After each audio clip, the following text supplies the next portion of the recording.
কি নাম তোমার? দুলু মিয়া। হ্যালো ভাই ভাই রাদিস রাজীব, কি অবস্থা সবার? আশা করি তোমরা সবাই ভালো আছো। তো এখন আমি কথা বলবো শাকিব খানের আপকামিং সিনেমা দরদ নিয়ে।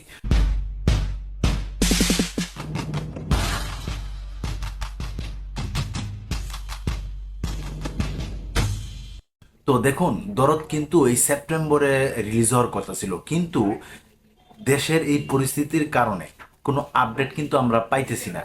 তো অনন্য মামুন কিন্তু বারবার বলছিল যে ওটা নাকি সেপ্টেম্বরে মুক্তি দেবে, কিন্তু এই দেশের পরিস্থিতির কারণে সিনেমাটা কিন্তু এখন পর্যন্ত কোনো প্রচারণা চালায়নি।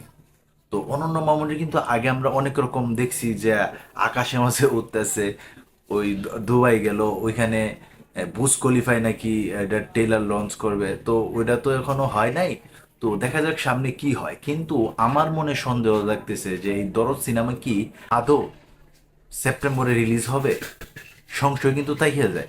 তো এই বিষয়ে তোমরা কে কি ভাবতেছো অবশ্যই কিন্তু তোমরা কমেন্ট বক্সে লিখবা।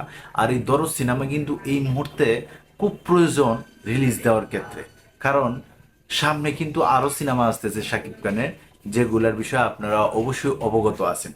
তাছাড়াও কিন্তু আরো বেশ কয়েকটা সিনেমা পাইপলাইনে আছে রিলিজ হওয়ার অপেক্ষায়। এই মুহূর্তে যদি দরদ সিনেমা মুক্তি যদি না পায়, তাহলে দেখুন পরবর্তীতে যে সিনেমাগুলো আসবে ওইগুলা শিডিউল নিয়েও কিন্তু একটা হজবরল অবস্থা হইব।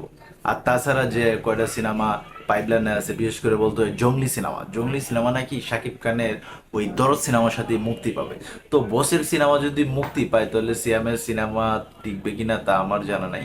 তবে প্রত্যাশা থাকবে একটাই, যাতে বেশ কয়টা সিনেমাই ভালো যাতে ব্যবসা করে, কারণ আমাদের বর্তমান যে পরিস্থিতি, প্রত্যেকটা সিনেমা কিন্তু ভালো ব্যবসা করতেছে। সেই অনুযায়ী দরদ সিনেমার প্রতি কিন্তু আমাদের অনেক বড় একটা প্রত্যাশা। তো সেই প্রত্যাশা অবশ্যই পূরণ করবো। আর তুফান তো পুরো বাজিমাতেই করে দিল।